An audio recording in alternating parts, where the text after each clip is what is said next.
Hello, everyone. My name is Li Gao. So this talk is very abstract in the high level of what we are doing at scaling Spark and Lyft. Spark and Lyft is still a very new product, so it's still evolving. Some of the slides may need to be changed. So before drill down to what we're using Spark here for, this is the current data landscape at Lyft. So at data processing layer, we have using Flink for streaming, Spark and Hive for batch compute. And for the metric store, we're using Druid for processing and analytics. And on the runtime side, we do have most of the job running either on AWS, on EC2, and or on Kubernetes. On the query access layer, all our queries are run through Presto for data access, and on the visualization and user tools layer, we have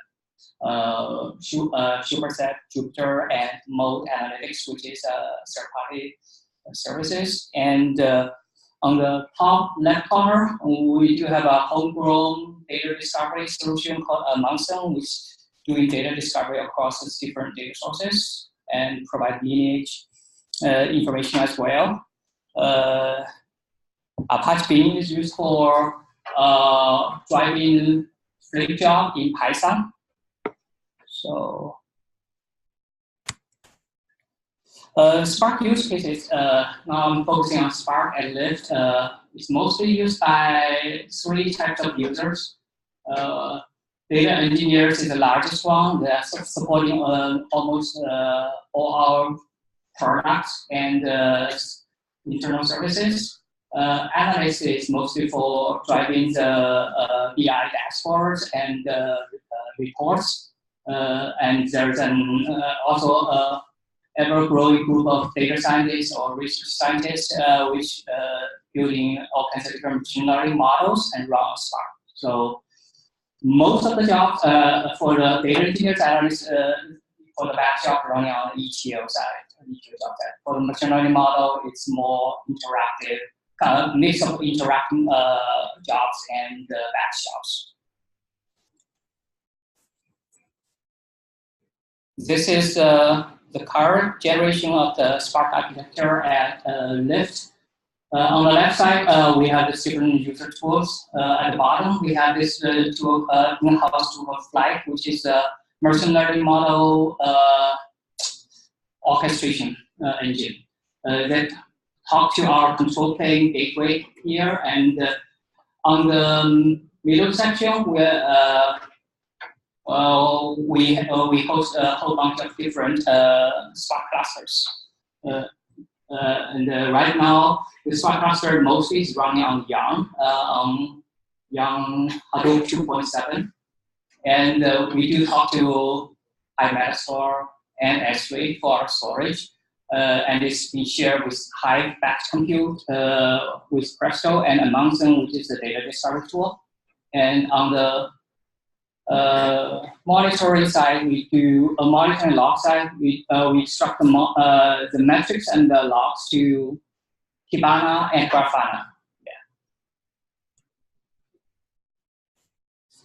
This is another view of the system. Is how data get moved into through Spark.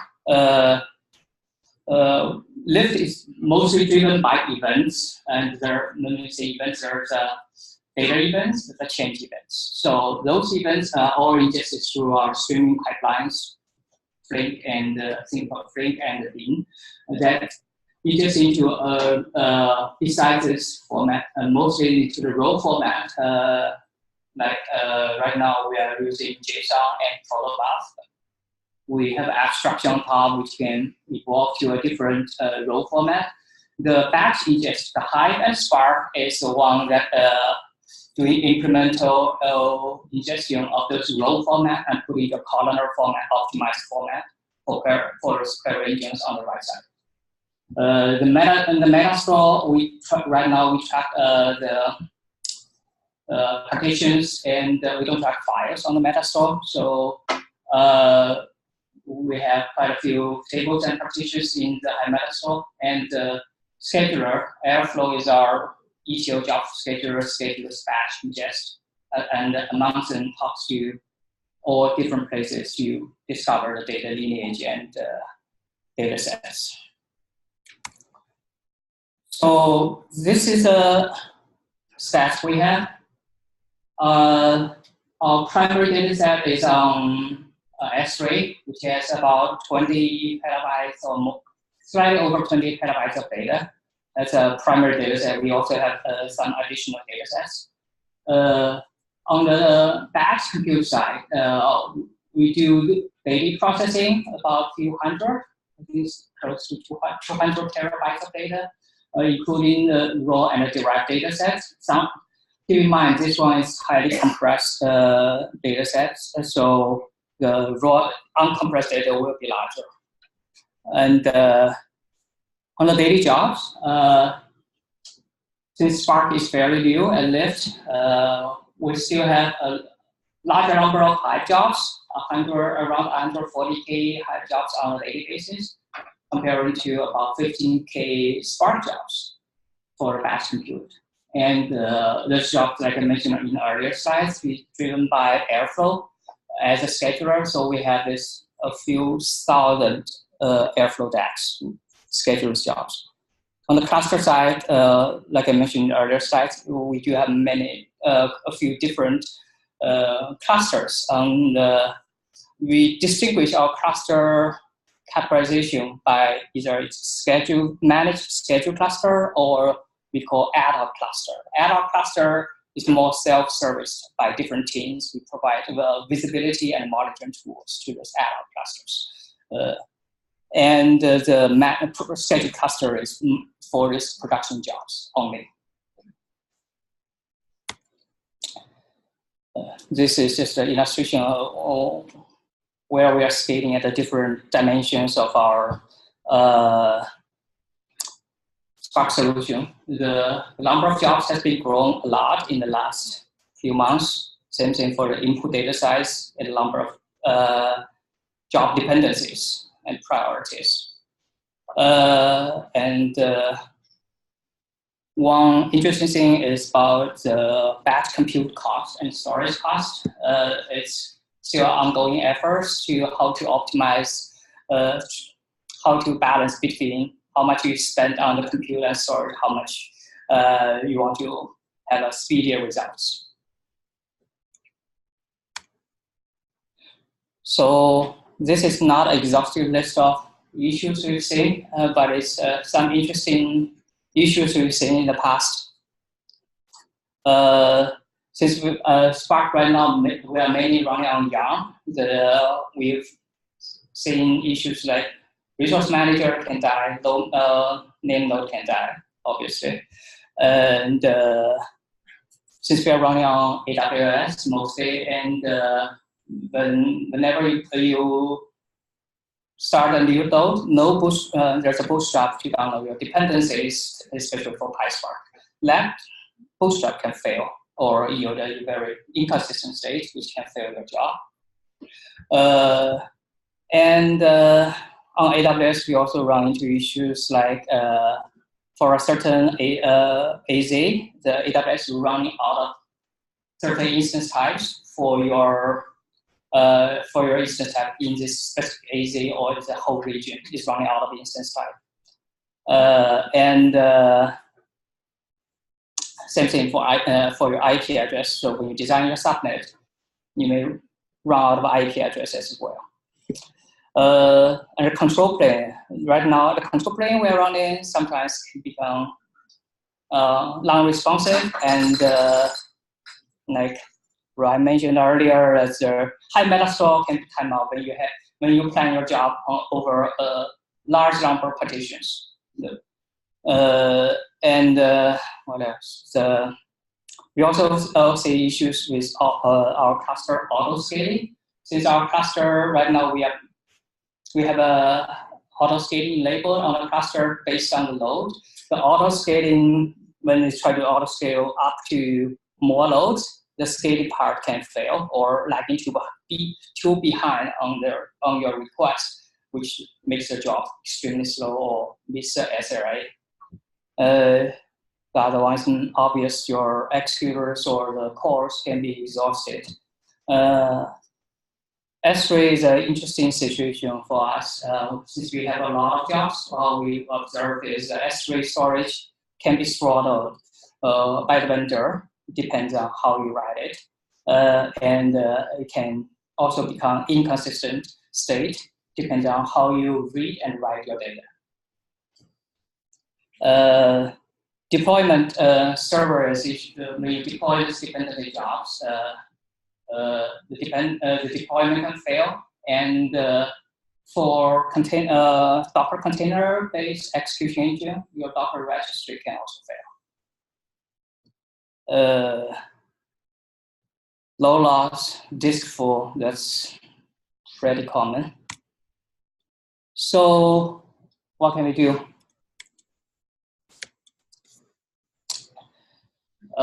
So the first few things in the last few months we established is for Spark is this is a typical practices. We use fair scheduler in Yarn and a different Yarn queue to do resource isolation and priority settings based on certain weights and resource available dynamically on that cluster or on the cluster settings. For the instance type issue and the AWS instance quarter exhaustion, we did multi-instance type EC2 fleets to mitigate the instance type exhaustion on AWS. And on the single AZ saturation, we do auto-scaling across multiple AZ in a single region. And this is an ongoing effort. We do some calculation based on the reserved instance and the spot instance. The reason for that one is when we have this very large clusters, using ORI on-demand instance, the cost is a concern for us.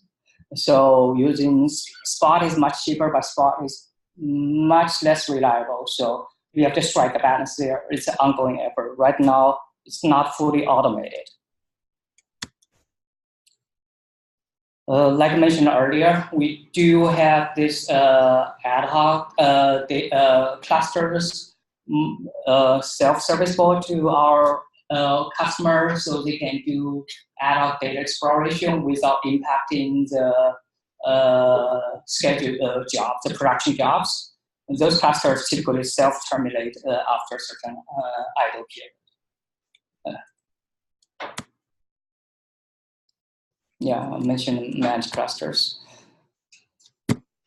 The multi-cluster I mentioned earlier is there are two reasons. There's one is for scaling different jobs across a pool of clusters. Another one is for resource isolation, dependency isolation or job isolation.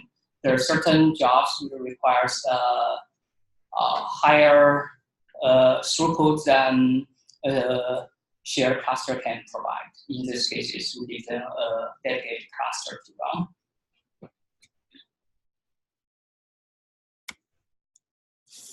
Obvious job scheduler. Job scheduler, we do have retries, and you can define the SRA levels and the dependencies between the jobs. And it's an ongoing training and documentation for our customers to be aware of settings. And there's a lot more, yeah. Since S3 is not, is very slow throughput, and also the file listing is very slow. In those cases, we do use a mix of HDFS and local disk for many of our, especially machine learning, RDD processing through local before they write to S3. And yeah, since we're using this one, the second point is we are using EBS on EC2 to attach local and edge data storage. Those one we enable EBS autoscaling as well to scale this based on certain metrics to ensure that there's enough disk space for this edge data caching or persisting, and also for cost optimization.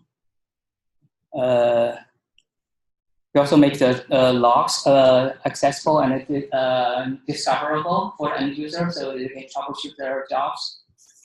Yeah, the last one, the Spark history, we make it accessible and available to the end user as part of the user experience for Spark jobs. One interesting thing for the Spark job config, since when you run any Spark job, user can specify different parameters of Spark Summit config. So what we have is we do enforce cluster level overrides to ensure the quality of the service. So when user submit some Spark job with unreasonable parameters, those parameters will be overridden by the cluster overrides based on the current state of the cluster. And on the tooling side, once in a while we do software upgrade or patches. When we do those cluster rollover, we do all the tools is HA enabled, which means the cluster will be live restart without downtime. And obviously there's ongoing benchmark tools to track performance over time of any infrastructure changes to the cluster config and versions of the software. Bootstrap issues, this is the one address, one of the issue I mentioned earlier, is Bootstrap. We enhance our Bootstrap code, which can terminate node in a fail fast mode, which avoid that node to be scheduled as part of your resource manager.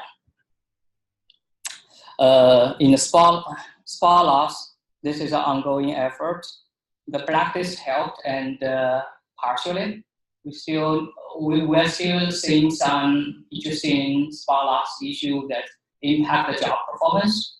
We're still working on how to reduce the impact of Spark loss further. And it's pretty common on the joins. For some of our users, they have a very skewed joins for their jobs. And for some of the jobs, if it's IO dominated, we do have a best practice recommendations for them to redistribute their partitions more evenly before they do IO to S3.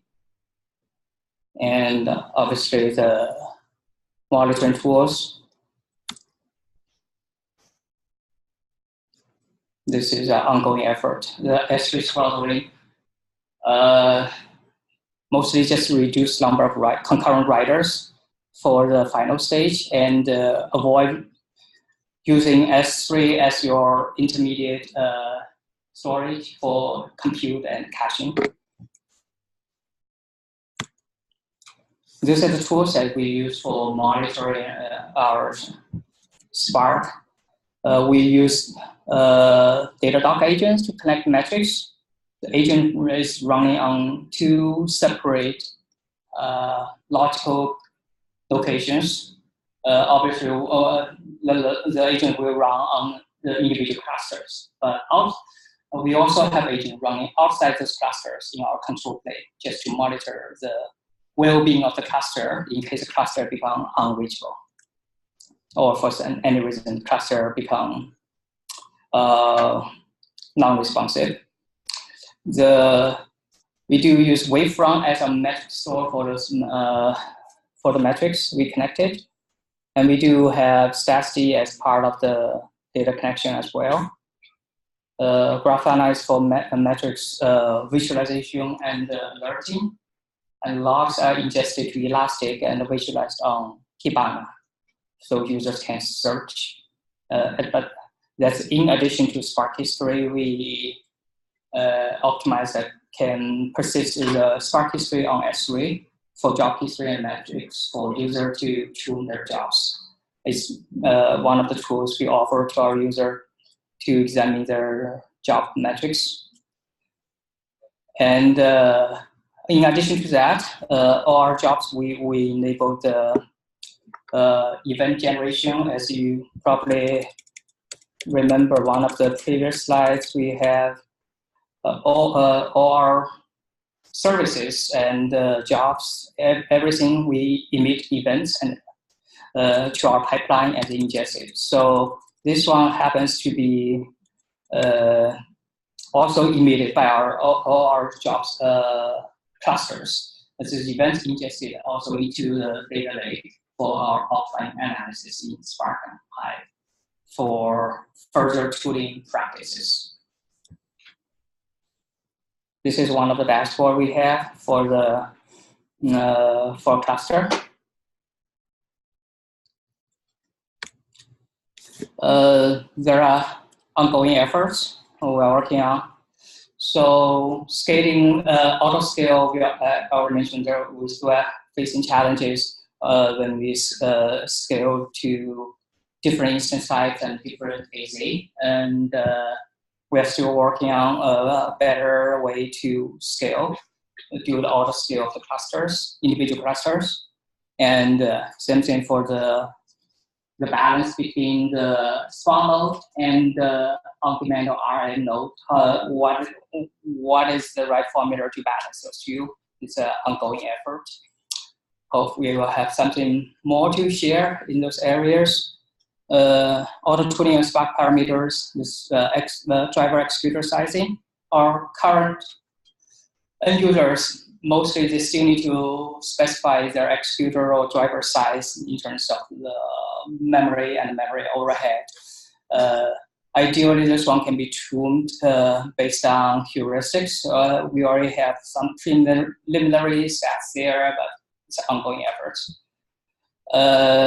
Low distribution across multiple clusters. Right now, when the scheduler, the Airflow scheduler schedule, or when the job starts, it's predetermined which cluster will run a job. But ideally, we need a more dynamic node distribution. When there's multiple pool of clusters there, you can decide which cluster will execute that Spark job. Jupyter Notebooks support. And another company separate effort, we are also experimenting Kubernetes and scaling Spark on Kubernetes also for certain workloads. We'll talk about more, and this is the presentation I will have in Strata 2019, which is next March. We'll talk about more on how we'll scale Spark on Kubernetes. That's all. Questions?